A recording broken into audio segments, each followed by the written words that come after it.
ஊடக நண்பர்களுக்கும் மேலையில் அமைந்திருக்க அனைத்து வருங்கால ஆர்கே சினிமாவுடைய அனைத்து செல்வங்களும் பெறக்கூடிய அனைவருக்கும் வருக சொல்லி இப்போது என்னுடைய பேச்ச ஆரம்பிக்கிறேன். எல்லாம் சைலண்டாக இருங்க. நான் சில இதெல்லாம் வந்து எழுதி எடுத்து வந்திருக்கேன். ஏன்னா எப்போதுமே நான் எழுதியே வரமாட்டேன், நானே வாயில் வந்து பேசிட்டு போயிடுவேன். இப்போ தெளிவாக ஏன் பேசுகிறேன்னா உங்களுக்கு புரியணுங்கிறது தேவைதான். இந்த ஆர்கே சினிமா ஓடிடி ஆரம்பிக்கிறதுக்கு காரணமே டெலிவிஷன் தான் காரணம், டிவி சேனல்கள், இன்னொன்று நடிகர்கள். அது டிஆர்லாம் பேசிட்டாரு. இந்த ஆர்கே சினிமா ஓப்பன் பண்ணுறதுக்காக நான் வந்து 75 கவர் வாங்கினேன். எல்லா சேனலுக்கும் ரிஜிஸ்டர் டப்பாவில் அக்கலாச்சிமெண்டோட அனுப்பிச்சி விட்டேன். எங்கள் ஸ்டாஃபில் கொண்டு போய் விருகம்பாக்கம் போஸ்ட் ஆஃபீஸ் கொடுத்து அனுப்பிச்சோம். 20 நாள் ஆச்சு, 1 மாதம் ஆச்சு. ஒரு சேனலில் கூட எங்கள் சங்கத்துக்கு ஒரு பதில் வரல. இந்த ஆகா சேனல் மட்டும் ஒரு பையன் ஃபோன் பண்ணோம், ஸ்ரீநிதினு. சார் நாங்கள் உங்களுக்கு வந்து கண்டென்ட் மட்டும் இருந்தால் மட்டும்தான் சார் நாங்கள் படத்தை வாங்குவோம், இல்லைன்னா மினிமம் ஆர்டிஸ்ட் எழுதணும். சரி, நானும் ஒரு 10 படத்தை அனுப்பிச்சேன். இந்த வருஷம் உங்கள்கிட்ட இந்த நிமிஷம் உங்கள்கிட்ட மைக்கில் பேச வரைக்கும் எனக்கு இது வரைக்கும் ஒரு ஃபோன் வரல. எப்படி நான் உங்கள்கிட்ட ஆர்கே சினிமா வர வரைக்கும் வரல.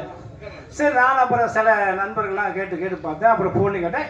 எல்லாருமே வந்து எப்படின்னா சிறுபட தயாரிப்பாளர் இப்போ நான் ஒண்டி தான் தமிழ்நாட்டில் இல்லை, இந்தியாவிலேயே சிறுபட தயாரிப்பு சங்கம் ஒன்றுன்னா அது நம்ம சங்கம் தான். இது வரைக்கும் யாரும் ஆரம்பிக்கல. நீங்கள் எழுதி கூட பாருங்க, கூகுளில் தட்டி பாருங்க.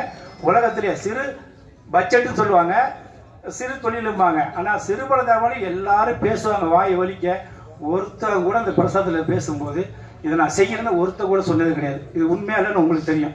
சரி பார்த்தேன். அப்போ நான் என்ன பண்ணேன், சரி இது இவ்வளோ பேர் எல்லாரும் கேட்குற சொல்லிட்டு நம்மளே இதை ஓப்பன் பண்ணலாம் அப்படின்னு கேட்கும்போது சரி அப்படின்னு சொல்லிட்டு பேசும்போது யோசிச்சு நம்ம அருங்கெல்லாம் கூப்பிட்டு பேசியிருந்தேன். அப்போ அவர் சொன்னார், சார் எப்படி சார் நானும் பண்ணேன் ஒன்றும் முடியல. இல்லை அருங்க, நான் வேற ஒரு ஸ்டைலில் வச்சுருக்கேன், சொல்லுங்கள் சார். ஆக்சுவலாக என்னன்னா, நான் ஒரு 40 வருஷத்துக்கு முன்னே கோடாச்சேன்னு பார்த்தீங்கன்னா அந்த ஊரில் வந்து ட்ராமா போடுவாங்க. அதுக்கு பேர் சோகட்டான்னு சொல்லுவாங்க. சோகட்டான்னா நாடகம்லாம் நடத்துவாங்க. இப்போ நீங்களாம் வந்து இப்போ நாடகம் நடத்திட்டு நீங்கள் பார்த்துட்டு போகிறப்ப ஒரு பரிசு கொடுப்பாங்க. அப்படியே இந்த மாதிரி ஸ்டேஜ் வந்து பெரிய பேப்பரில் கொட்டி அந்த ஒரு சீட்டு ஸ்லிப்பு நீங்கள் வாங்குற டிக்கெட் வந்து அப்போ வந்து 50 பைசா, ஒரு ரூபா, லாஸ்ட்டு வந்து 2 ரூபா. அப்போ வந்து எப்படின்னா ஃபஸ்ட்டு 101 ரூபான்னு ஆரம்பிப்பாங்க. நீங்கள் நல்லா கேளுங்க, கவனமாக கேளுங்க. இதை நீங்கள் ஜெயிக்கிறதுக்காக தான் சொல்கிறேன். நான் என்னுடைய சொந்த கதையாக சொல்லலை, இந்த ஆர்கே சினிமா வெற்றி அடைகிறதுக்குரிய நோக்கத்தை சொல்கிறேன். அப்போ நான் என்ன பண்ணுவேன், எனக்கு வயசுக்கு ஒரு 10 வயசுல 11 வயசுல இருக்கு. ஏன்னா நான் வந்து ஒரு 2 வயசு 3 வயசுலேயே எங்கள் அப்பா கையை பிடிச்சிட்டு போவேன் அப்படியே. ஏன்னா அந்த அப்பெல்லாம் பார்த்தீங்கன்னா இப்போ எப்படி பெற்று விட்டுருவாங்க. நான் ஓப்பனாக சொல்ல எல்லாம் அப்படியே ட்ராயர் இல்லாமையும் கிழிஞ்ச ட்ராயரோடையும் அப்புறம் செவுத்தில் சறுக்க போட்டு போஸ்ட் ஆஃபீஸ் தான் பண்ண சொல்லுவாங்க. அப்படிலாம் இருக்கும்போது சரி சொல்லிட்டு எங்கள் ஐயாட்ட, நாங்கள் ஐயா தான் கூப்பிடுறேன். அப்பா வந்து சைக்கிளே முடிச்சிருந்தாரு. சைக்கிள் பஞ்சர் விட்டார். அப்போ அந்த கல்யாணம் செட்டு போடுறாரு. எப்படியோ ஒரு 50 காசு எடுத்துகிட்டு போய் அந்த நாளத்துல ஏன்னா டிக்கெட்லாம் உள்ள விட மாட்டாங்க. அப்போ அந்த 50 காசை கொடுத்து ஒரு டிக்கெட் வாங்கினேன். அப்போ நான் மொட்டை அடிச்சிருந்தேன், ஏதோ கோயிலுக்கு போய் தொப்பி போட்டேன். அப்போ படம் எல்லாம் நாடகம்லாம் முடிஞ்சு 12 மணிக்கு கொடுக்குறது. இதே மாரி இப்போ நேரம் பப்ளிக் தான் பண்ணுவாங்க. அப்போ வந்து சீட்டு கொடுக்கும்போது ஒரு 3 கொடுக்கும்போது முதல் சீட்டு எடுக்கும்போது எடுத்தா நம்பர் 495 அன்பழகன் அப்படின்னாங்க. உடனே நான் போனேன். எனக்கு வந்துச்சு 101 ரூபா பரிசு. எப்படி எனக்கு வந்துச்சு. ஓடி வந்து மேலே வந்து நிப்பாட்டி தொப்பியை தூக்கிட்டு இவருக்கு விழுந்துருக்கு அப்படின்னாங்க. கொடுத்தேன் அப்படின்னா அப்புறம் பார்த்தா இந்த நேரம் கூட. அதுக்கப்புறம் அங்கே நிறையா பேர் படிக்காமல் தெரியாதனால அந்த சீட்டை எழுதி கொடுக்கறதுக்கு 5 பைசா, இப்போ 5 பைசா இல்லை 5 ரூபாயே செல்லில் இன்னைக்கு அந்த அளவுக்கு ஆகி போச்சு. அந்த 5 பைசா வச்சு நான் எழுதி கொடுத்து வாங்கிட்டு இப்படியே போகும்போது ஒரு 6 மாதம் ஆச்சு. அது மறுபடியும் ஒரு 501 ரூபா வந்துச்சு. அப்புறம் பார்த்தீங்கன்னா ஒரு மேட்டு அந்த ஷோ முடிகிற வரைக்கும் ஒரு 3 மாதம் நடத்துவாங்க. 3 மாதம் 5, 500, 1000, 5000 வச்சு கடைசியாக விவசாயிகளுக்கு சொல்லி 10 மூட்டை நெல், ஒரு மாடு, வண்டி அப்படின்னு சொல்லிட்டு அதோட முடிச்சு போடுறாங்க. அப்போ தான் நான் இப்போ சினிமா வந்து இவ்வளோ கஷ்டப்பட்டதெல்லாம் போது இப்போ எனக்கு இந்த 3 மாதம் சரி ஏன் இதை வரக்கூடாது அந்த ஞாபகம் எனக்கு வந்துச்சு. சரி, சினிமா தான் மக்களுக்கு தேட்டரில் யாரும் வரதே இல்லை. என்ன காரணம் கேட்டால் அதையும் சொல்லணும். நம்ம ஆளுங்களும் சில தவறு பண்ணுறாங்க. அதை நான் ஓப்பனாக சொல்கிறேன். ஒன்றும் இல்லை, இப்போ ரஜினி எடுத்துட்டா கூட அவர் ஃபஸ்ட்டு நடித்தார்.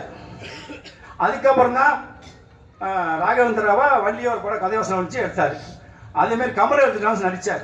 இது நான் ஒரு எக்ஸாம் சொல்ல வந்து என்னன்னா, நீங்கள் எப்படிலாம் இருக்குன்னு சொல்ல வர, வேறு எதுவும் தப்பா நினைக்காதீங்க. அதுக்கப்புறம் பார்த்தீங்கன்னா ஏன் இப்போ தனுஷ் இருக்கா அப்படியே, அவன் என்னோட தான் இருந்த பையன், நம்ம எல்லாம் தெரியும். அவன் வந்து எத்தனை படம் நடிச்சு இன்றைக்கி தான் டைரக்ட் பண்ணுறான். அதேமாரி சிவகார்த்திகேயன் எத்தனை படம் நடிச்சு டைரக்ட் பண்ணுறான். இப்படி ஒவ்வொரு ஆளாக சொல்லலாம், எல்லாத்தையும் தெரியும். நீங்கள் லிஸ்ட் சிம்பிள் எடுத்துங்க. அவருக்கு வந்து அப்போ அவங்கெல்லாம் என்னன்னா எல்லாத்தையும் டெக்னிக்கல் தெரிஞ்சுக்கிட்டு எல்லாத்தையும் பணத்தெல்லாம் சம்பாரிச்சுக்கிட்டு எல்லாத்தையும் அப்போ இன்னொருத்தன் மேலே படம் பண்ணுறாங்க, இல்லைன்னா அவங்களே போட்டு பண்ணுறாங்க. ஆனால் நம்மளால என்ன பண்ணுறீங்க நீங்கள்? சில பேர் டைரக்டர் நானே, ப்ரொடியூசரும் நானே, ஹீரோவும் நானே. அப்போ வாயில் எனக்கு வருவோம் நம்ம திட்டக்கூடாது. நம்ம எல்லாமே நான் எப்படி படம் பார்ப்பான்? நான் என்ன சூப்பர் ஸ்டாரா இந்த கமலஹாசனா வச்சு நான் வந்து கேட்பேன். ஏன் இதை சொல்கிறேன்னா நீங்கள் உணரணும். என்னன்னா நீங்கள் ஃபஸ்ட்டு டேஷனா டேஷனில் வாங்க, நான் சப்போர்ட் பண்ணுறேன். ஹீரோ வாங்க, நான் சப்போர்ட் பண்ணுறேன். நடிகரவா 3 நானே பண்ணுறேன் சொல்லும்போது எனக்கு அவரை பார்த்தா 60லேருந்து 40-50 வயசு இருக்கும். என்ன அந்த ஹீரோ எனக்கு கோவம் வரும். மற்ற படம் திட்டமெல்லாம் திட்டுவையோ, ஹீரோங்கிற எப்படி யாரையும் படம் பார்ப்பான்? இல்லை தலைவர், நான் தான் தலைவரே. அதெல்லாம் எல்லாம் நான் ஜெயிச்சல் தலைவர்.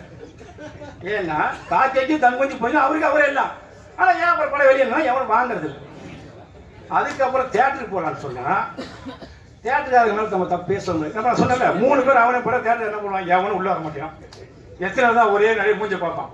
அப்படி அவங்க சரின்னு சொல்லிட்டு சரி டிஸ்ட்ரிபியூட்டர் வச்சுமா ஒரு 10 தியேட்டர் ரிலீஸ் பண்ணுங்க அப்படின்னா அவர் ஓப்பனாக சொல்லிடுவார். நம்ம டென்னிஸ் சார் படம் ஒன்றும் இல்லை, ரிலீஸ் பண்ண முடியாது, பேருக்கு ஒரு 10 தியேட்டர் ரிலீஸ் பண்ணலான்னு.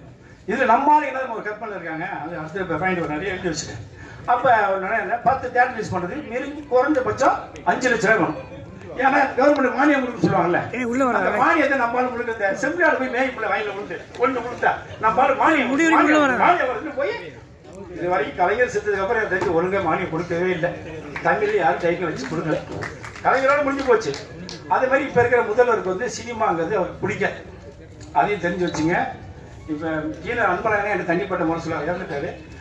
முதல்வர் வந்து அப்பெல்லாம் தளபதி வந்து மேக்சிமம் சினிமாவுக்கு வந்து ரொம்ப வரமாட்டார். நீங்க யாரோட கேட்டுக்கலாம், பேட்டியை நீங்க சிஎம் பேட்டியோட கேட்கலாம். ஏன்னா நான் கூட இருந்தாரு. திமுகவின் சூப்பர் ஸ்டார் தளபதி மு.க. ஸ்டாலின் சொன்னாலும் நான் 96 என்ன முதல் நிற்கும் போது அப்படிலாம் அவங்க வந்து அதான் சில பேர் அப்படின்றாங்கன்னா அதுக்கு நம்ம என்ன பண்ணணும்னா படத்தை ஃபர்ஸ்ட் எடுக்கணும். படத்தை ஒழுங்கா எடுத்தா மட்டும்தான் ரிலீஸ் பண்ண முடியும். அப்புறம் டிஸ்ட்ரிபியூட்டர் சொல்லி கேட்டா சார் ஒரு 5 லட்ச ரூபா தான் ரிலீஸ் பண்ணலாம். ஆனா இவர் 5 லட்ச ரூபா கொடுத்து என்ன பண்ணுவாரு? கொடுத்துருவாரு. அவரு போஸ்ட் பப்ளிசிட்டி எல்லாம் பண்ணிட்டு இந்த போஸ்ட் ஓட்டுற பஸ்ஸா இருக்குல்ல அந்த காசு கூட வராது. கேட்டா கணக்கு கொடுத்துருவாரு கரெக்டா. இவன் சார் 5 லட்சம் ஏமாத்தோம் சார், 10 லட்சம் என்ன சார் மானியம்லாம் தர மாட்டாங்க. நீ படம் ஒழுங்கா அர்த்தம் அப்படியே மானியம் தரந்தா மேல இருக்காம பாருங்க பெரிய பெரிய சூப்பர் ஸ்டார் ஹீரோ அவங்களுக்கே செட்டப் பண்ணி அவங்களுக்கு வாங்கிடுவாங்க. அதனால நான் அதையும் ஒன்று சொல்றேன் சங்கத்தில் இந்த மானியம் எடுக்குதுன்னு சொல்லி படம் எடுக்க வராது. அதை சொல்லி பாசத்தோட தெரியும். மானியம் சொல்லி யாரும் என் சங்கத்துக்கு படம் எடுக்க வராதிங்க.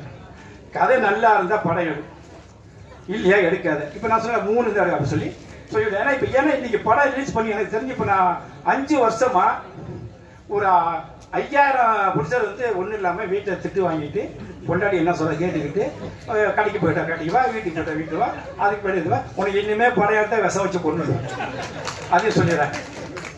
இது சத்தியம், அது உண்மை. நீங்க இப்போ யாரா இல்லைன்னு சொல்லுங்க. இங்க இருக்க யாராவது ஒரு ஆளாவது நான் படம் எடுத்து எங்க வீட்டில் திட்டு வாங்க சொன்னா நீங்க என்ன சொல்றீங்க நான் இது பண்ணிக்கிறேன். அதுக்கப்புறம் முடிஞ்சு போச்சா மானியமும் வராது, போட்ட காசும் வராது. அப்போ நான் என்ன பண்ணேன், சரி இதுக்கெல்லாம் என்ன வழி பண்ணணும் அப்படின்னு சரி நம்ம ஆரம்பிக்கலாம் அப்படிங்கும் போது இந்த மாதிரி இருக்கு. அதுக்கப்புறம் வந்து நான் வந்து இப்போ அரசியலை பற்றி சொல்லணும். எனக்கு வந்து 5 வயசு இருக்கும்.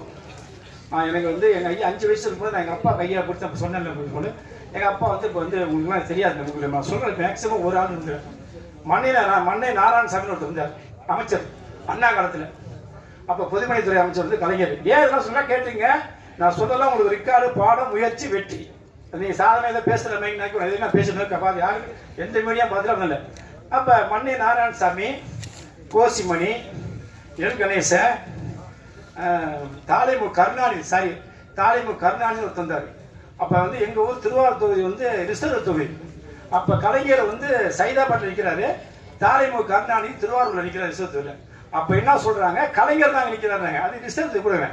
அப்போ அப்படின்னு இருக்கும்போது அது அப்புறம் இப்போ கூட செல்வா செத்துப்பட எம்பி, திருவாரூர் எம்பி, இப்படி அவங்களெல்லாம் போய் எங்கள் அப்பா கையை பிடிச்சிக்கிட்டே போவேன். அப்பா கையை பிடிச்சிட்டே போகும்போது 7 வயசாக போகும்போது ஏதோ சொன்னால் அப்போயெல்லாம் எல்லாத்தையும் பார்த்து வந்துட்டு அதெல்லாம் எதுக்கு பயப்படுறது இல்லை. ஏன்னா எவ்வளோ பெரிய ஆள் கோஷி பண்ணிடலாம். அதுமாதிரி நம்ம அதுமாதிரி சென்னையில் வந்து எல்லா சைதை கிட்டு எல்லாரோடையும் இருந்து பார்த்து எல்லா அரசியலும் பார்த்து வந்து சரி நம்ம வந்து சினிமாவுக்கு தான் வந்தோம் சொல்லி அப்போ தான் ஒரு கவிஞன் காத்துற நான் ஒழுங்காக நான் பாட்டு டீ கடை வச்சுட்டு தான் இருந்தேன். செவனேன்னு டீ எப்படி ஆற்றுவேன், இப்படி ஆற்றுவேன், ரஜிஸ்டர் இப்படி ஊற்றுவேன், திட்டுனா இப்படி ஊற்றுவேன், இப்படி ஆற்றுவேன். லூசு பேர் சொன்னா இப்படி ஊத்துட்டேன்.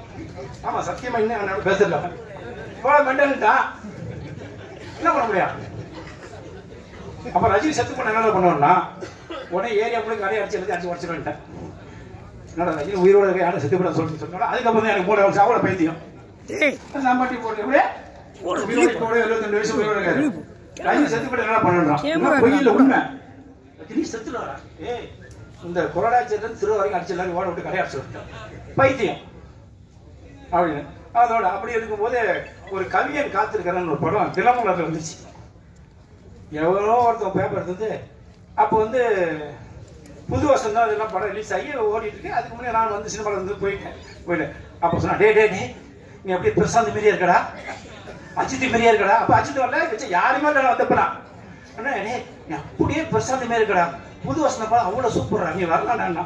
அதுக்கு ஒரு 4 நாள் கழிச்சு நம்ம டீ ஒரு கவிஞன் காத்து வச்சுட்டு தினமலர் பேப்பர்ல இப்பதான் ஒண்ணும் பண்ண முடியாது. அப்ப எல்லா பேரும் ஏமாத்துவான். நடிகை தேவை அங்க தேவை ஒரு விசாரணை சொன்னா பாருங்க உப்பா கம்பெனி. அது அப்பதான் இப்ப உப்பா கிடையாது. இப்ப ஆபீஸும் போட முடியாது, அட்வான்ஸும் கொடுக்க முடியாது, கரண்ட் பில்லும் கட்ட முடியாது, எதுவுமே பண்ண முடியாது. ஏன் ஒரு தண்ணிக்கர் வாங்கி கூட உட்கார முடியாது இருக்கு நிலைமை. சரி சொல்லிட்டு ஒரு கவிஞர் சொல்லிட்டான். ஒருத்தர் வந்து போறேன் நான் சும்மா போய் கத்தான்ட்டு சரி திருவாரூர்ல போய் போனேன். அப்பெல்லாம் வந்து உங்களுக்கு தெரியும் கேமரா மட்டும் தான் இருந்துச்சு. அந்த மைக்கை வச்சுக்கிட்டு எல்லாம் வந்து லைன்ல இருந்தான். சரி பார்த்தா கேமரா இல்லையா, அந்த இந்த கல்யாணத்துக்கு போன அந்த கேமரா எல்லாம் எடுத்துருந்தாங்க. நானும் போனேன். தம்பி நீ ஹீரோ ஆகிட்ட, 5000 ரூபாய் பணம் கட்டு, கேமரா நின்றுலாம் இல்லை நடிக்க தெரியும், சீதெல்லாம் தெரியும், எங்க நடிக்க தெரியும். சரி தான் இல்லை 5000 பணம் கட்டணுன்னே நான் ஊரோட டீ எல்லாம் கழிச்சு பத்தி கட்டி 5000 ரூபாய் கொடுத்தேன். என்னோட நண்பர் ஆதி சரி கொடுத்துட்டு எல்லாம் முடிச்சுட்டு நீ கரெக்டாக ஒரு வாரம் அவங்களுக்கு ஃபோன் வரும், எல்லாம் உங்களுக்கு லெட்டர் வரும் வந்துருக்கேன். அப்பெல்லாம் அது வந்து ஃபோன் கிடையாது ஒன்றும் கிடையாது. எவன்கிட்ட போய் ஆன்லைனில் பேசுறது. சரி அனுப்பிச்சு விட்டு சரி சொல்லி பண்ணி வந்து எங்களுக்கு ஒரு பயம் வந்துட்டு படம் எடுப்பானா எடுக்க மாட்டேன். டக்குன்னு உஷார நைட்டு 10 மணிக்கு டே அன்பு வா போய் போய் அது பார்ப்போம் அந்த கம்பெனி இருக்கு இல்லையான்னு அப்படின்னு சொல்லி பார்த்தா நைட்டு கிட்ட கடையை ஆஃபீஸே ஆகும். அவன் இன்னொன்று என்ன சொன்னா, நீங்க வந்து ஒரு கவிஞன் காத்திரம் ஹீரோ ஆகிட்டீங்க, நீங்க பேனர் வைங்கன்ட்டான். இந்த கோடாச்சேரி ஊர் பஸ் ஸ்டாண்டு தான் பெரிய ஊரில் வச்சு ஒரு கவிஞன் காத்திருக்கிறார், நடிகராக தேர்வு செய்துள்ளார் அப்படின்னு போட்டாச்சு. பாருங்க அன்பு எப்ப நடிக்க போற? நான் பாட்ட செவனே இருந்தேன். எப்ப நடிக்க போற சொல்லி சொல்லி நைட்டு தூங்க பாருங்க டீ ஆத்த முடியல, பாலை காயறது இல்ல, பால் ஊத்துற டீயை போட்டு கொடுத்துறது எனக்கு நல்லாவே இல்லப்பா.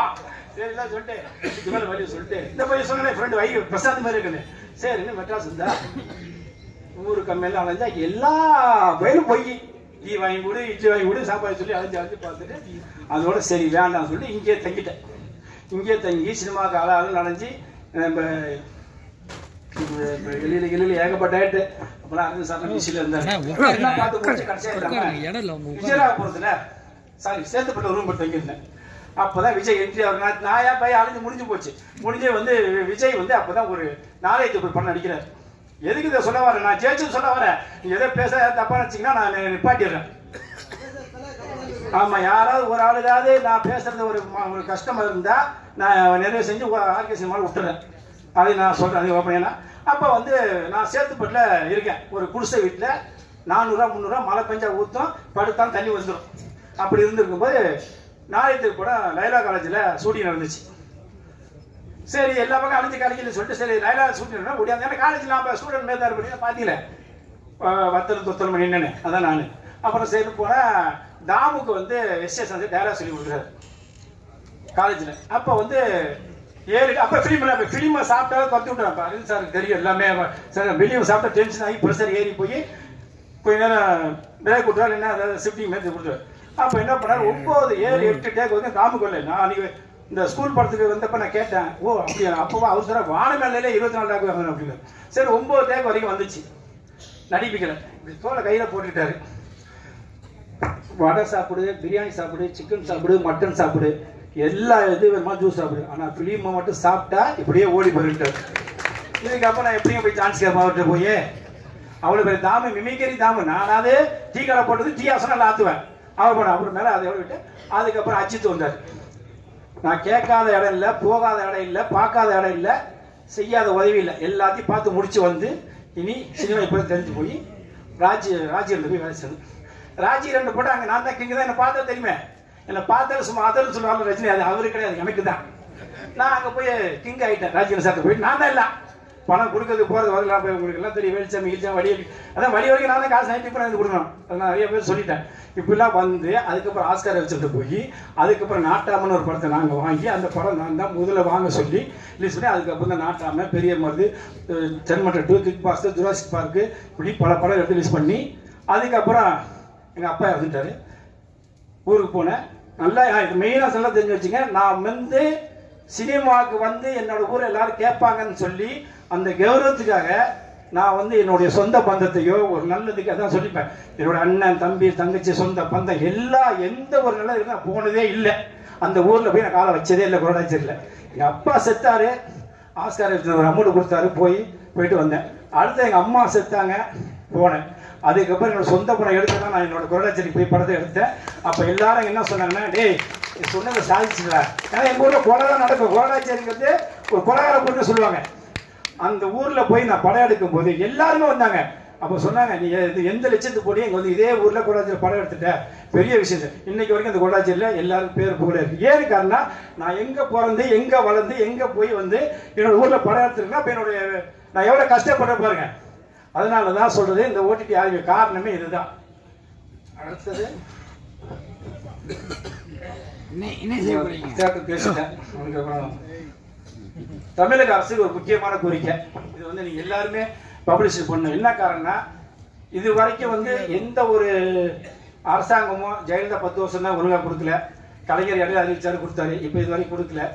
இனி வரும் காலங்களில் அந்த பெரிய நடிகர்களோ இல்லை இந்த பெரிய பெரிய பிடிச்ச 500 கோடி நாங்கள் படம் எடுக்கிறாங்கல்ல, அவங்களெல்லாம் தமிழக அரசு சுத்தமாக கண்டுக்கவே கூடாது.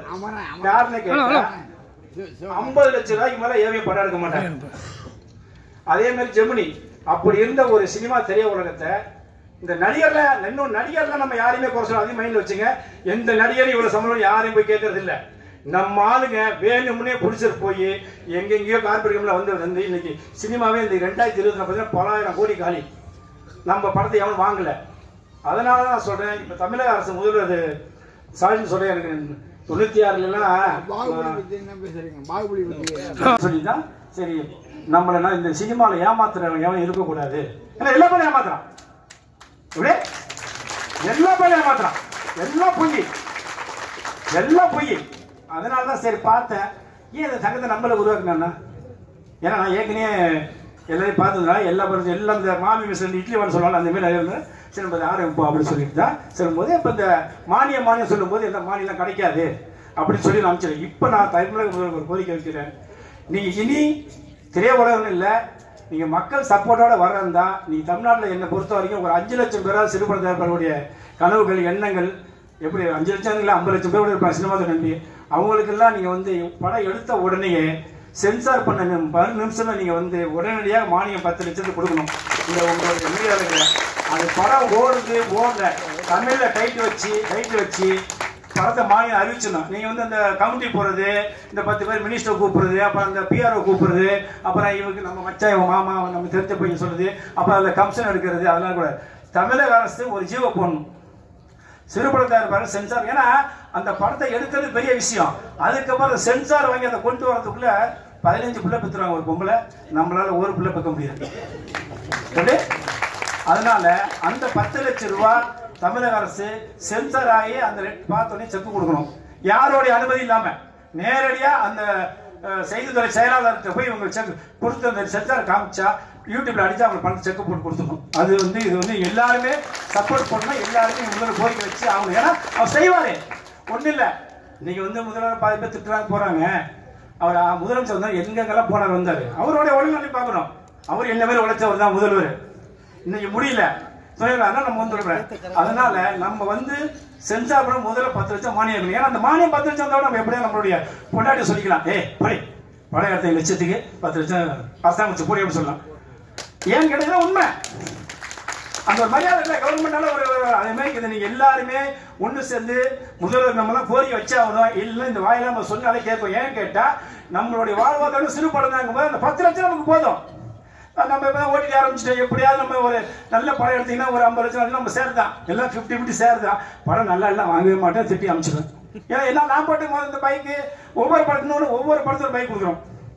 உங்களுக்கு இந்த ஜனவரி 23 இந்த பைக்கு எல்லாம் பாத்தீங்களா? நின்று வாசல்ல பைக்கெல்லாம் பாத்தீங்களா?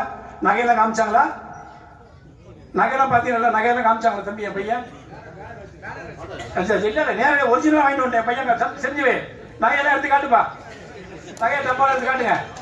எல்லாம் வாங்கியாச்சு, பைக் வெளில நிக்குது. ஏன் சொல்ல வரேன்னா, இந்த ஜனவரி 23க்கு அப்புறம் பிப்ரவரி 23 இதே பிரசாதம் கொடுக்குவோம். அது வந்து எப்படி கொடுக்கும்னா, அவங்களுடைய போன் நம்பர் வச்சுதான் பர்ஸ். இதுல யாரையும் ஏமாற்ற முடியாது. யார் என் பிள்ளையும் சரி, பொண்டாட்டி சரி, இல்லை சொந்த யாரையும் ஏமாற்ற முடியாது. என் ஸ்டாஃப் வேலை செய்யணும் கூட நல்லது ஏமாற்ற முடியாது. காரணம்னா, யார் பார்க்குறீங்க அவங்க ஃபோன் நம்பர் எங்களுக்கு நோட் ஆகிடும். அந்த ஃபோன் நம்பருடைய பில்லை கிழிச்சு வச்சு மொத்தமாக அதான் சொல்லுங்க, சோக்கட்டாயில் எங்கள் ஊரில் கொடுக்கலாம்ல, அந்த எண்ணம் தான் இந்த என்னுடைய பிரதிபலிப்பு. ஓகே, அந்த சோக்கட்டாயில் என்ன எனக்கு 100 ரூபா உள்ளதோ அதோட பிரதிபலிப்பை நீங்கள் இது பண்ணியிருக்கேன். அதேமாரி இன்னைக்கு சென்னையில் வந்து சினிமா துறையில் இருக்கிறது ரொம்ப கஷ்டமாக இருக்குது. வாடகை, கரண்ட் பில்லு, வரி பில்லு என்ன கேட்டீங்கன்னா போரு. முதல்ல வந்து ஒரு வருஷமாக அந்த கரண்ட் பில்லு ஏற்றிட்டார், வரி ஏற்றிட்டார். அவருக்கு நான் கண்டிப்பாக திருவாரூர் மாவட்டங்கிறதோட நான் ஒரு கட்சியாக ஒரு நேரத்தில் உழைச்சது 79 உழைச்சதுக்காக நான் முதல்வர் வழியாக அவங்க அப்பா காலத்தில் உழைச்சிருக்கோம். அண்ணா மன்னை நாராயணசாமி தான் கலைஞருக்கு மிகப்பெரிய ஒரு சப்போர்ட். உங்களுக்கு தெரியாது, அதெல்லாம் மன்னை நாராயணசாமி கூட திட்ட வரும் அவர் அமைச்சர். அப்படி இல்லை. அதனால இன்னைக்கு இருக்கிற முதல்வர் ஒரே ஒரு கோரிக்கை என்ன வைக்கிறேன்னா, எங்களுடைய சிறுபடத்தாளர் யாருமே சென்னையில் வாழ முடியல. எப்படி ஒரு வாடகை வீட்டில் ஒரு கரண்ட் பில்லா 10 ரூபா, 5000 இந்த வாடகை நீ 10,000 ஆக்கிட்டாங்க சென்னையில் மட்டும் எல்லா மாநகரத்திலுமே வரி பில்லையும் கரண்ட் பில்லை கட்ட முடியாமல். இது வந்து நான் வந்து எதிர்கட்சியோ அந்த கட்சியெல்லாம் சொல்லவில்லை. நான் தனிப்பட்ட முறையில் எனக்கு யாருமே எதிரும் கிடையாது. எனக்கு எந்த ஒரு இதையும் சாராமல் சொல்கிறேன். இன்னைக்கு சிறுபடத்தாளர்கள்லாம் வாழாதவர்கள் இருக்க முடியாமல் ஒரு ஆஃபீஸ் போட முடியலங்க. வடமல்ல டீயை குடிச்சிட்டு பேசிட்டு படம் இருக்குன்னு சொல்கிறாங்க ஒருத்தர். என்ன ஆஃபீஸ் எப்படி சார் போட முடியும்? நாங்கள் ஏவிஎம் போகிறவங்களை போய் உட்காந்து பேசுவோம் சார், 2 மணி நேரம் உட்காந்து பேசிட்டு வந்து சார். அப்போ அதுக்கு முதல்வர் அவர்கள் தயவு செய்து எங்களுடைய சிறுபடத்தாளர் எங்கெல்லாம் வாழ்கிறாங்களோ, சென்னையில் மெயின் மாநகரத்தில், தமிழ்நாட்டோட எங்கெங்கெல்லாம் மாநகரம் இருக்கோ அவங்களுடைய ஏன்னா இப்போ நீங்கள் ஈவோவே பார்க்கக்கூடாது, நீங்கள் யாரையும் இது பண்ணக்கூடாது. அதனால நீங்கள் கரண்ட் பில்லையும் வரி பில்லையும் குறைக்கணுங்கிறது இந்த வரி பெரிய வச்சு கோரிக்கை வைத்தது.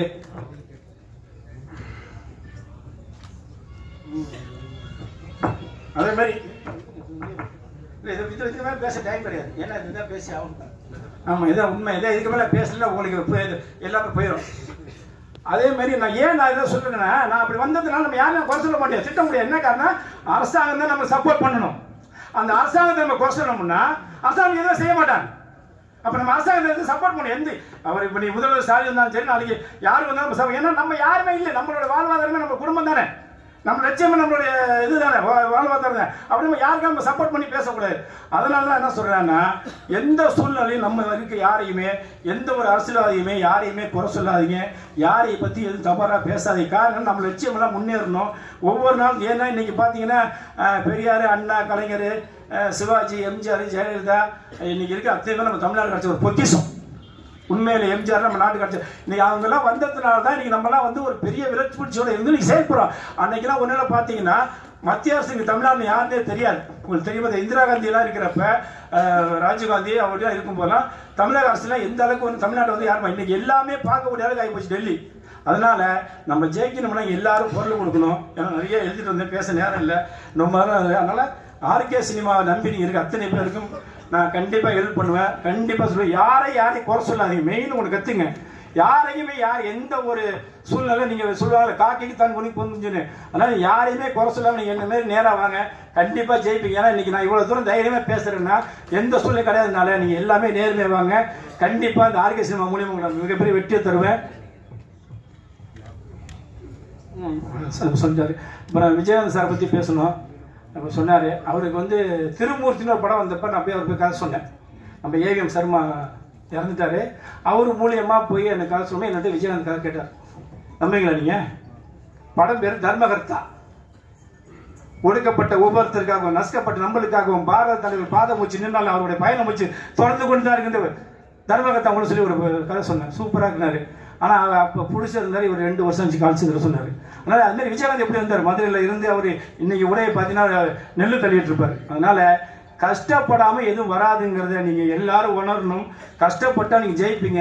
வேற யாரை ஏமாற்றணும், அவன்கிட்ட பணம் இருக்கு இவன்கிட்ட பணம் இருக்கு நம்ம அப்படி பண்ணாங்கிறது மறந்துடுங்க. 3 டைரக்டர் பிடிச்ச ஹீரோ 3 நடிக்குங்கிறது மறந்துட்டு என்னை தேடி வாங்க. என்னைக்கு இருந்தாலும் அவங்களுக்கு சப்போர்ட் பண்ணுவேன். என்னோட மூச்சில் வந்து சப்போர்ட் பண்ணுவேன். நான் யாருக்குமே தடை வழங்காமல் அவங்களுக்கு சப்போர்ட் பண்ணுவேன். அதனால தமிழக அரசு நம்மளுடைய சிறுபட தயாரிப்பாளர்களுக்கு என்னைக்கும் நம்ம சப்போர்ட் ஆகுன்னு சொல்லி இது மூலியம் கேட்டுக்கிறேன். நன்றி, வணக்கம். எல்லாரையும் பார்க்கும்போது ரொம்ப சந்தோஷமாவும் ரொம்ப பெருமையாவும் இருக்கு. இந்த நேரத்துல நான் சொல்லிக்க விரும்புறேன், இந்த அழகான நிகழ்வை ஏற்படுத்தி கொடுத்த இறைவனுக்கு முதல்ல நன்றியை சொல்லி இந்த நிகழ்ச்சியை ஆரம்பிக்கணும்னு நினைக்கிறேன். சோ அரங்கம் நிறைந்த ஒரு கைத்தட்டலோட நம்ம ஆரம்பிச்சிடலாம். நார்மலாவே வந்து ஓடிடி எல்லாருக்குமே தெரியும், ஓவர் த டாப். இப்போ வந்து நம்ம மக்களுக்கும் சரி சினிமாவுக்கும் சரி ரொம்ப உபயோகமா வந்து இருந்துட்டு இருக்கு. ஸோ அந்த வகையில வந்து ஒரு புதிய முயற்சி, ஒரு புதிய படைப்பா வந்து தமிழ் சினிமாவுக்கு வந்து கொடுக்கறதுக்காக வந்திருக்காங்க. ஆர்கே சினிமாஸோட ஓடிடி லான்ச் அறிமுக விழாவிற்கு மற்றும் தமிழ்நாடு திரைப்பட சிறு முதலீட்டு தயாரிப்பாளர் சங்கத்தின் சார்பாக உறுப்பினர்களுக்கு விருது வழங்கும் விழா இது. சோ நிகழ்ச்சிக்கு வருகை தந்திருக்கும் அனைத்து பத்திரிகையாளர்கள், ஊடக உறவுகள், இணையதள இறையங்கள் மற்றும் சிறப்பு விருந்தினர்கள் மற்றும் அனைவரையும் வருக வருக என வரவேற்கின்றோம். ஒரு அரங்கம் நிறைந்த கைத்தட்டல் நமக்காக கொடுத்துக்கலாம். Thank you so much for your kind support. Yes, நம்ம வந்து ட்ரெய்லர் வந்து பார்த்திருப்போம். டி ராஜேந்திரன் சார் வந்து விஷஸ் வந்து பண்ணி அமைச்சிருந்தாங்க. அண்ட் அடுத்ததா ஆர்கே அன்புசெல்வன் சார் எவ்வளவு வந்து கஷ்டப்பட்டு வாழ்க்கையில ஜெயிச்சிருக்காரு அப்படிங்கறத நம்ம ஏவில பார்த்து நம்ம தெரிஞ்சிட்டோம். சோ அடுத்தபடியாக ஆர்கே சினிமாஸோட ஓடிடி அதையும் வந்து டீடைலா நீங்க பார்த்திருப்பீங்க.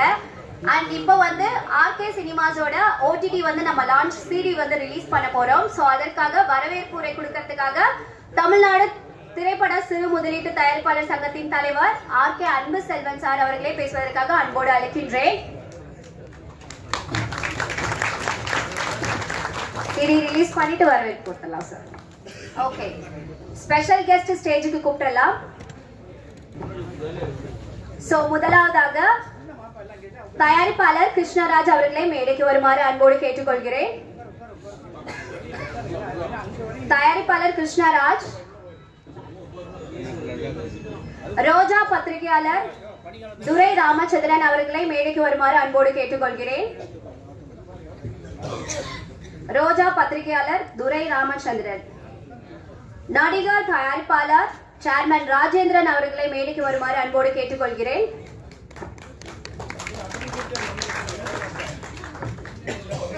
மக்கள் தொடர்பாளர் நிக்கில் முருகன் அவர்களை மேடைக்கு வருமாறு அன்போடு கேட்டுக்கொள்கிறேன். விநியோகஸ்தர் ஜெனிஸ் அவர்களை மேடைக்கு வருமாறு அன்போடு கேட்டுக்கொள்கிறேன். இயக்குனர் அரவிந்த் ராஜ் அவர்களை மேடைக்கு வருமாறு அன்போடு கேட்டுக்கொள்கிறேன். பலத்த கைத்தட்டல் கொடுக்கலாம். தயாரிப்பாளர் விநியோகஸ்தர் சங்க தலைவர் கே ராஜன் அவர்களை மேடைக்கு வருமாறு அன்போடு கேட்டுக்கொள்கிறேன். நடிகர் ஜீவா அவர்களை மேடைக்கு வருமாறு அன்போடு கேட்டுக்கொள்கிறேன். பிஜேபி வெங்கடேஷ் அவர்களை மேடைக்கு வருமாறு அன்போடு கேட்டுக்கொள்கிறேன். முரளி ராமநாராயணன் தயாரிப்பாளர் சங்க தலைவர் அவர்களை மேடைக்கு வருமாறு அன்போடு கேட்டுக்கொள்கிறேன். அருண்காந்த் ஓடிடி அவர்களை மேடைக்கு வருமாறு அன்போடு கேட்டுக்கொள்கிறேன்.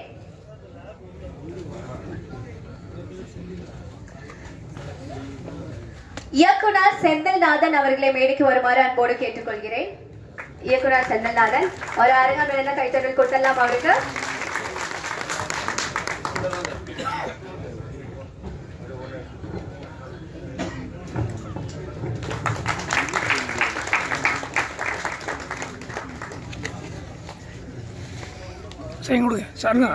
இன்னைக்கு ஆர்கே சினிமாஸ் ஓடிடி வெற்றிகரமா நம்ம அறிமுகப்படுத்த போறோம்.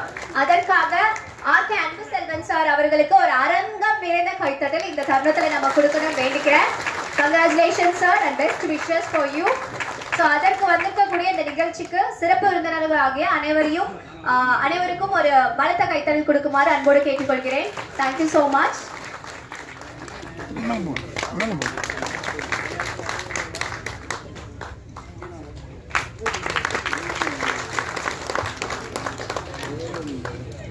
ஜாமவான்கள் நம்மளுக்கு வந்து இதை விட நமக்கு என்ன வேணும்? உண்மை வெளியல் பூந்தோட்ட காவல்காரனுடைய சிங்கம் வந்திருக்கு.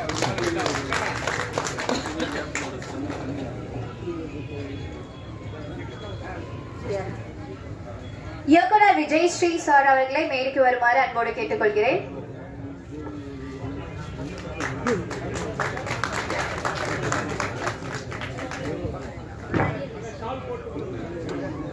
எக்ஸிட் டோர் லாக் பண்ணுங்களேன் ப்ளீஸ்.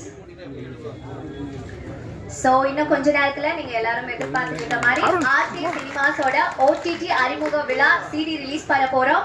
சோ உங்களோட சப்போர்ட் எங்களுக்கு வேணும். சோ ரொம்ப சந்தோஷமா பெருமையா இருக்கு இந்த படைப்பை நம்ம வந்து பார்க்கும்போது. இந்த முயற்சிக்கு ஃபர்ஸ்ட் ஸ்டெப் எடுத்த அன்பு செல்வன் சார், ஹார்ட்டி கங்க்ராச்சுலேஷன்ஸ். 25 வருஷத்துக்கு அப்புறம் மோகன் ஹீரோ ஆக்குன ஒரே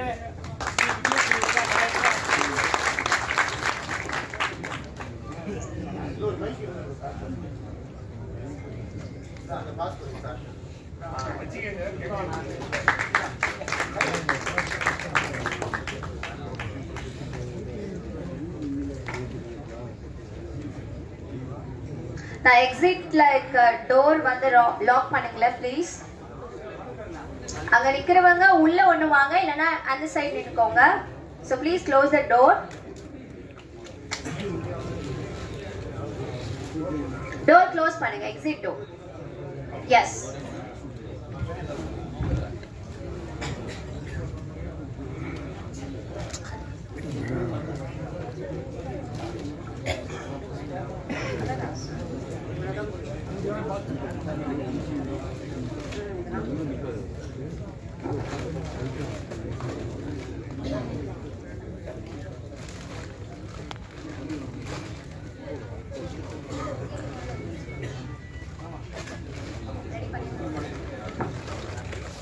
Yes.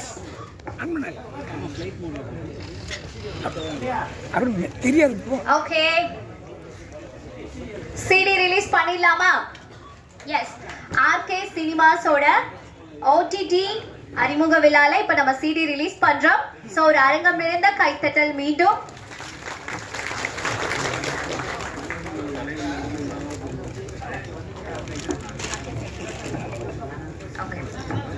சோ இப்போது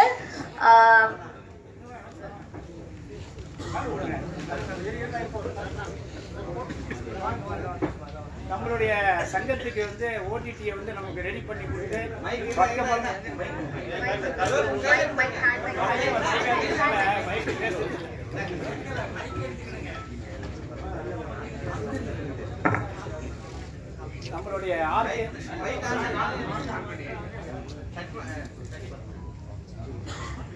நம்மளுடைய நம்மளுடைய ஆர்கே சினிமாவுடைய ஓடிடியை வந்து நமக்கு மிகப்பெரிய சப்போர்ட்டாக 3 மாசமா 20 பேரை உழைச்சி இன்னைக்கு வந்து வெளியே நிப்பாட்டுங்க அப்படின்னா இவர் தான் மிஸ்டர் அருண்காந்த்.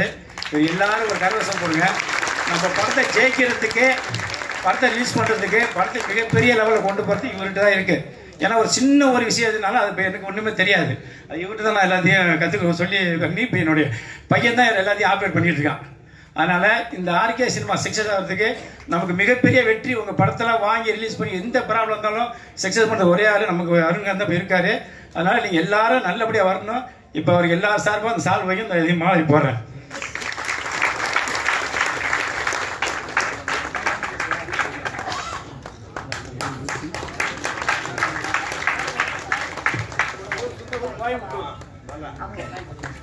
நம்மளோட தமிழ்நாடு திரைப்பட சிறு முதலீட்டு தயாரிப்பாளர் சங்கத்தின் தலைவர் ஆர்கே அன்பு செல்வன் சார் அவர்களுக்கு மரியாதை செலுத்த போறோம். சோ ஒரு அரங்கம் நிறைந்த கைத்தட்டல்.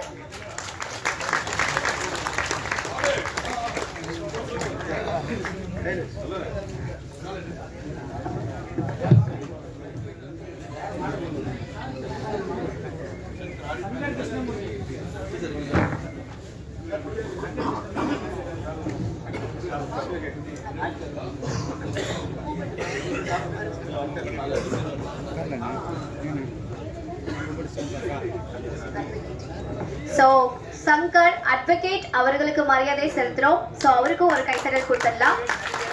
அட்வொகேட் நடிகர் எல்லா பெருமையும் அவருக்கே சேரும்.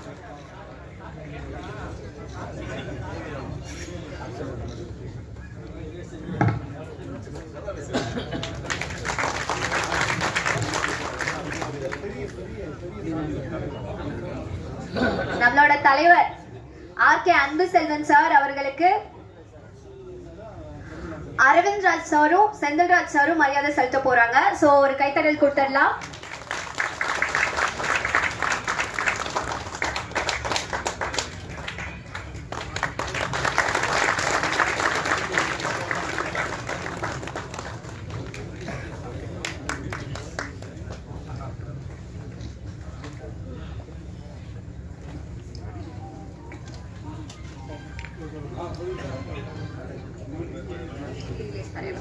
ஓகே, இப்போது ஆர்கே சினிமாஸ் ஓடிடி தளம் அறிமுகப்படுத்த போறோம். சிடி ரிலீஸ் பண்ண போறோம். சோ ரிலீஸ் பண்ணதுல இருந்து நீங்க வந்து ஆக்டிவேட் பண்ணி நீங்க படம் பார்க்கலாம். முதல் படமாக அக்காலி மூவியோட ட்ரைலர் பார்த்திருப்பீங்க. சோ இதை நீங்க வந்து ஆர்கே சினிமாஸ் ஓடிடிலயும் நீங்க பார்க்கலாம். ஓகே,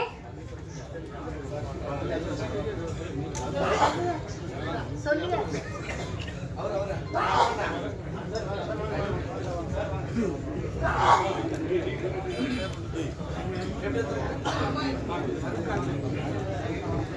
சோ முயற்சி அண்ட் படைப்பு இப்போ உங்க முன்னாடி ஆர்கே சினிமாஸ் ஓடிடி தளம் சிடி ரிலீஸ் சோ அறிமுகப்படுத்துறோம். சோ உங்க எல்லாரோட சப்போர்ட்டும் வேண்டும்.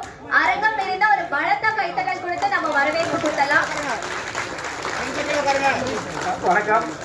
நம்ம சங்கத்துக்கு மிகப்பெரிய ஒரு சப்போர்ட் ஆகும்.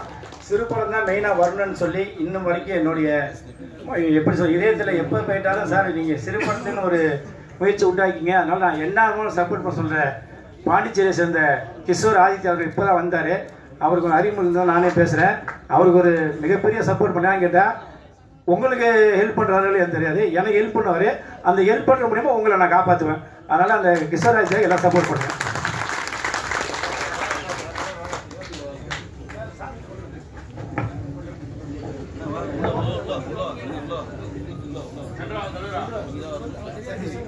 ஃப்ரண்ட்ல யாரும் ஏந்திக்காதீங்க. அண்ணா முன்னாடி யாரும் எதிர்க்காதீங்க ப்ளீஸ். சைடுல வந்துருங்க. இல்லனா உட்கார்ந்து போட்டோ எடுத்துக்கோங்க. சித்திக் எல்லாரும் பாருங்க. சித்திக். சோ வெற்றிகரமா ஆர்கே சினிமாஸ் ஓடிடி தளம் சோ சிடி ரிலீஸ் பண்ணியாச்சு. பண்றாங்க. வெயிட் 3 2 1 அரங்கமேல ஒரு பலத்த கைத்தட்டல் கொடுத்து வரவேற்பு கொடுத்தலாம். இது ஆர்கே சினிமாஸோட ஓடிடி தளம் ரிலீஸ் பண்ணியாச்சு. சார் ஃபர்ஸ்ட் வீடியோ கொடுங்க சார். வீடியோ லுக் ஒரு நிமிஷம் மேடம். ஃபர்ஸ்ட் வீடியோ லுக் கொடுங்க சார். லாங் லுக் கொடுங்க ப்ளீஸ். சார் எல்லாரும் இங்க பாருங்க. எல்லாம் அங்க பாருங்க. வீடியோ லுக் பாருங்க sir please. Look at the camera please. Video look பாருங்க. ஓகே. இப்போ எதுவும் கிடையாது. இப்போ எல்லாரும் இப்போ பேசி முடிச்சு அதுக்கப்புறம் எல்லாம் சீட்டு கொடுக்கும்போது நீங்கள் வாங்கும்போது எல்லாம் போடலாம். இப்போ இதெல்லாம் போட்டால் நம்மளோட ஓடிடியோட பேர் வந்து வெளியில் தெரியாது. தயவு செய்து சொல்கிறேன், நம்ம இந்த ஓடிடி ஆரம்பிக்கிறதுக்கு இது உங்கள் பப்ளிசிட்டிக்கு உலகமாக தெரியும் தான் ஆடிஷனை தவிர எனக்காகவோ இல்லை வேறு யாருக்காகவோ இதெல்லாம் கிடையாது. யாரும் இப்போ எதுவும் மாலைகளும் போடக்கூடாது, சால்வை எடுத்து போடக்கூடாது. முடிஞ்சு சீட்டு கொடுக்கும்போது நாங்கள் கூப்பிடுறோம். 10 பேர் 5 பேரை கூப்பிடுவோம். அப்போ வந்து சால்வை போட்டு சீட்டை வாங்கிட்டு போகலாம். ஓகே.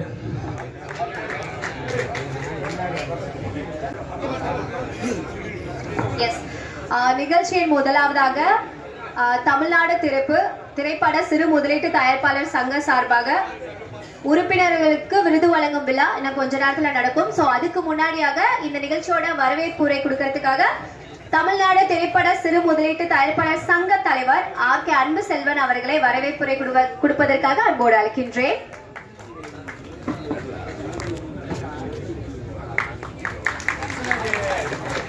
ஓடிடி சப்போர்ட்டாக இருக்கிற கிருஷ்ணராஜ் எல்லாம் ஒரு